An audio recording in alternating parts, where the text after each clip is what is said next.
Hi everyone. Welcome to Saturday with Stephanie and Travis. I'm a guest star today. Oh, I don't know if they heard you. I'm a guest star on the show today. Actually, this will be our last Saturday with Stephanie for a while. I'm not saying that it will be forever. We're just taking a little bit of a break from some of our extra videos. And it seemed appropriate on this Holy Saturday to talk about why that is. So first of all, this particular day in the church year, maybe I should hand you the mic and let you talk about it. So, and we'll tell them the practical reasons why before we're done. Yeah. So, it's interesting. Holy Saturday is the day that Jesus rested in the tomb. And I was not going to talk about that. Jesus needed a rest. I mean, he had just completed the greatest task in all the universe, right? Becoming our sin so that we would die, becoming our sin by dying on the cross so that we might be saved. And it was wretched. If you watched the Passion of the Christ movie that was out years ago, you saw the brutality of that. And it was probably that bad or worse. So he needed a rest. Interestingly, I always like to point back to creation. After God and Jesus created the world for 6 days, what did he do on the seventh day? He rested. He rested from all his labors and enjoyed his creation. Jesus rested from all his labors on the second day and did the work and enjoyed the work of his salvation. Interestingly enough, we know that he enjoyed his work because in that time in the tomb, he actually descended into hell not to suffer, but enjoy, to proclaim to Satan, you lose, I win, my people have my victory. We learn from this, right? We learn that God, if God takes a break, if he takes time to rest, well, guess what, so do we. I believe it's actually sinful in our lives when we refuse to take a Sabbath rest. Sabbath means rest. I think it's sinful when we think that we are better than God and don't take time to rest. One of the things I think is very sad is that we as church workers, especially pastors, really don't model that for people. We just keep going and keep doing, and the church keeps going and the church keeps doing, and we see people getting burnt out, clergy gets burned out, members get burned out. We can't find people to serve on teams and things in the church, and I think it's because we fail to set an example to rest. So in the tradition of God taking a rest in his creation and in tradition of Jesus resting on Holy Saturday, we're going to set an example for you. And so Steph's going to share a little bit about the practical reasons why we're doing that. So we started all of these videos over a year ago. In fact, I believe it might have been on Holy Saturday when I first did my Saturday with Stephanie. It was either on Holy Saturday or a week before. I can't exactly remember now. But when we started to do all these videos, the noon phone calls, all of those kinds of things, it was during a time when, because of the pandemic, everything was shut down. Yeah. The church doors were closed. We were not meeting in person in any way, shape, or form. And I'm not going to say that the pandemic is over. I'm not a medical expert. I'm not a scientist. I can't even predict how things will move forward in the future. But we have turned a corner. In fact, we turned a corner in terms of in-person gatherings way back in June of last year, started having socially distanced worship, but we made the commitment to continue doing all of the online services for everyone because there were a lot of people who were still very nervous to go out in public, and we didn't want to change anything. And that worship's not going to change. Worship's not going to change. We're still going to do that. Absolutely. Yeah. And I want to make sure we emphasize that. We will continue to have Sunday morning worship online because one of the blessings that came out of COVID that we've learned through all of these videos and everything we've been doing over the last year is that we're reaching people that we could not have otherwise reached. Some of our shut-ins who have not been able to worship with us as a congregation have finally been able to because of these videos. We've had people from other parts of the country who would not have otherwise been able to worship with us. And in fact, I know some of our videos are even being watched by some of our members that live on the other side of the world that have moved there for work. Mm-hmm. So it's pretty amazing that we're able to still worship together as a community, and we will continue to do that for as long as we have the ability to record and upload things to the internet. I don't see that changing anytime soon. The other thing that will continue is the story, which we're using for Sunday school. Tomorrow we will have a video, even though it's Easter Sunday and traditionally we have not had Sunday school on Easter, but it's the chapter on the resurrection. I couldn't not do it on Easter. In fact, I specifically scheduled the lessons so that we would end up with the resurrection chapter on Easter Sunday. And after that, that's chapter 27, so I think there's 4 more chapters after that. We will continue through the story until it is finished. I will continue doing those videos as well. So there will still be 2 videos every Sunday. But after tonight, there won't be any Monday through Saturday for a time period. We haven't set a limit on when that time period will end or what things will look like afterwards. But part of that is we want to be able to focus on some new areas. So I know you talked to them Monday a little bit and Wednesday a little bit about some of the things you're going to be spending time doing, and you might want to repeat that in just a minute. But for me, I've been learning so much about video editing this year, and I've absolutely loved it, but it's time consuming. It takes a lot of time and energy, and it takes time to record the videos and all of those things. And one of the commitments that I've made for this spring and summer is to be working on a new website for our church, because the old one is not functioning the best way that it can. And so I need to spend more of my time and energy pouring into that, more of my time and energy in looking at how we need to do education at our church moving forward in this new reality that we live in.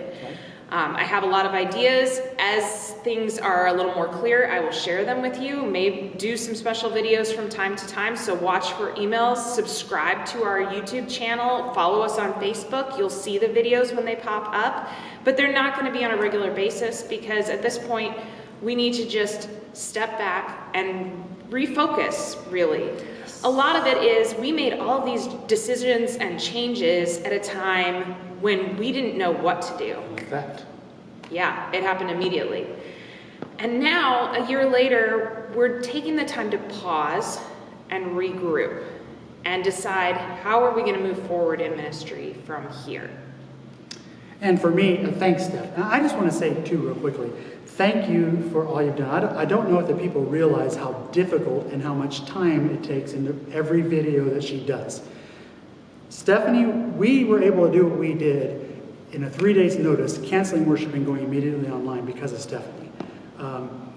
And she has really, these videos have just gotten better and better over time. So thank you, Stephanie, for all you do. I want to thank Elizabeth, our secretary, making sure that you had your online bulletin every week, and for all that she does around here. We could not have done this without you. The phone tree upkeep, everything.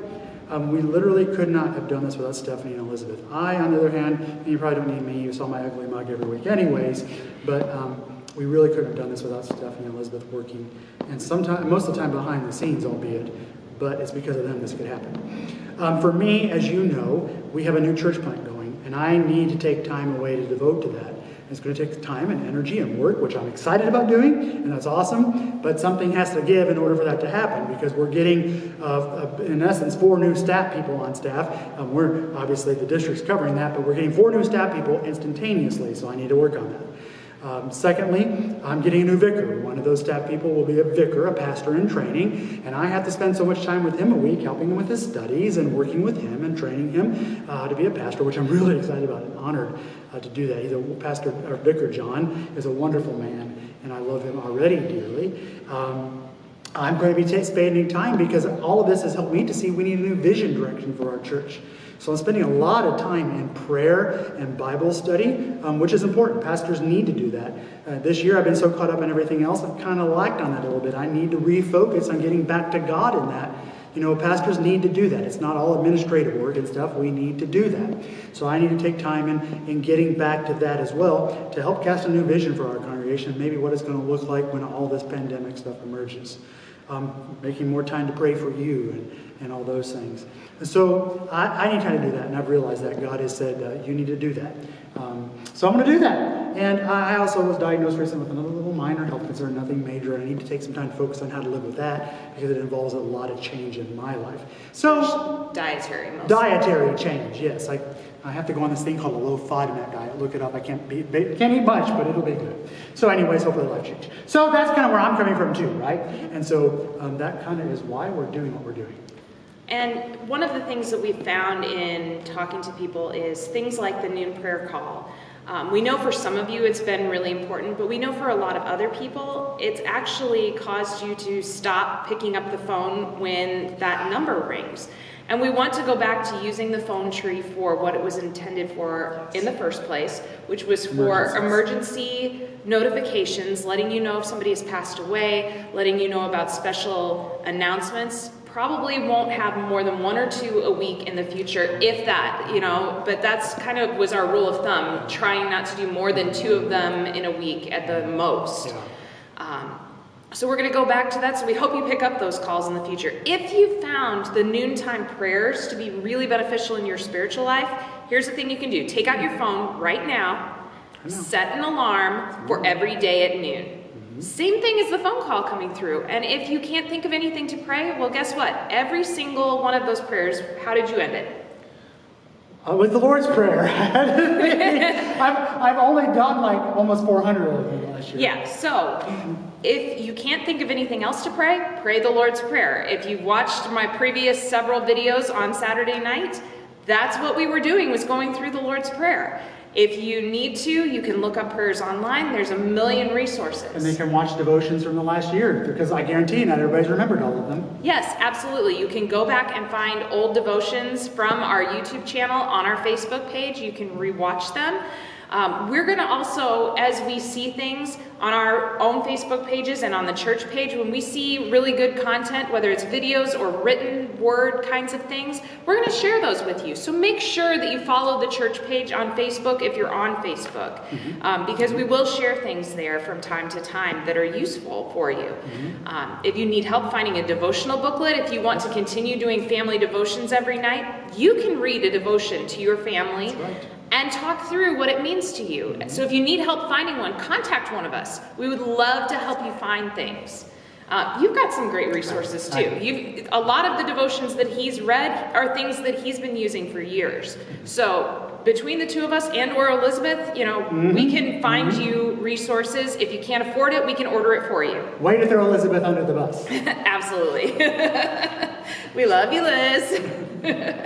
But we want to make sure that the content that we're giving you doesn't slip through the cracks, because we know we have just been giving you a fire hose of videos and phone calls and content every single day.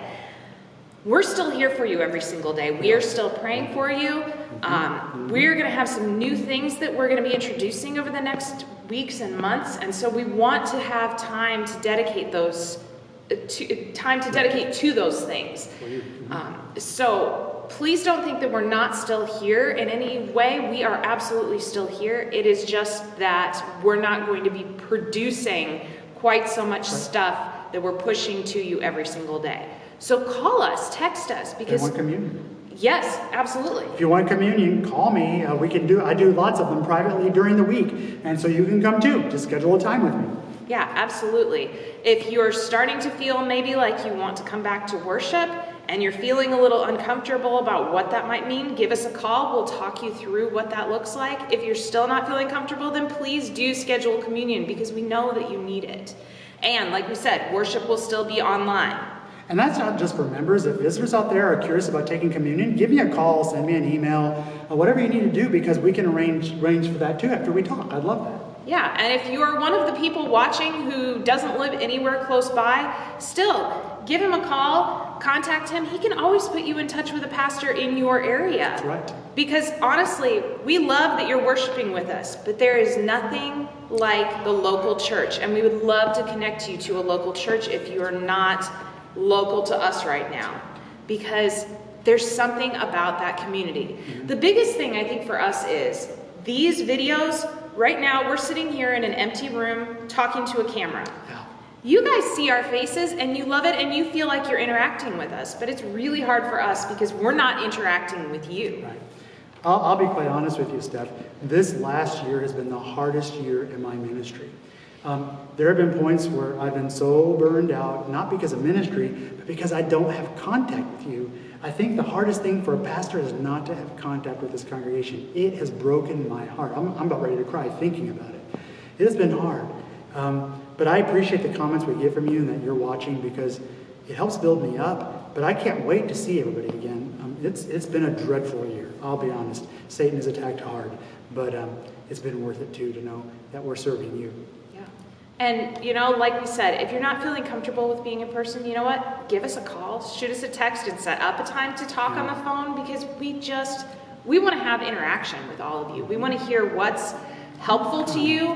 What do you need right now? What are things that we can be looking towards the future on? How can we pray for you? All of those things. We want to hear from you and know what's going on in your lives. You've been hearing from us all year long what's been going on in our lives. I'm tired of it.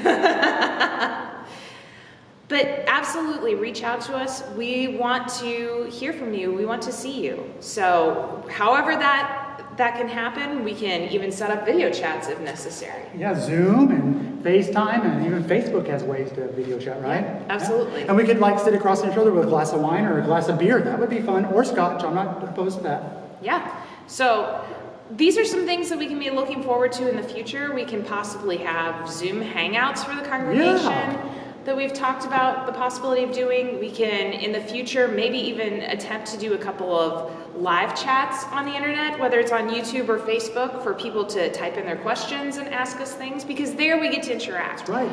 That's right. But in the meantime, this gives us some time to reset and plan and think through how best to serve you and the community around us, and especially how to help you to serve the community around us, because that is the entire point of what we're doing with all of these things. That's right. Otherwise, what we do as a church is in vain if you're not out doing it. Absolutely. There's no point in doing this if you're not out being the church. Yeah. So, like we said, give us a call, hit us up on email, comment in this video, however you need to do it, send us a direct message, all of those things. However you want to reach out, we are absolutely here for you. Homing pigeons work real well. Tie a little message to... No? No. Oh, okay. I really don't want the birds, thanks. No. Okay. Okay. Anything else that you can think of? Did we forget something? No, but I want to say I love you guys, and thank you for joining us this last year, and I hope you continue to do so. And I'm honored to be your pastor, and I cherish you guys. Yeah, and we will see you tomorrow for worship. And it's Easter Sunday worship. We get to say Christ is risen and the A word. Yes, we get to say all of those things. So we're having Easter worship tomorrow. The video will be available for you at 9:30 a.m. And right afterwards, 10:30 a.m., same thing. The story, we'll have that as well. So, Thank you so much. Bye-bye.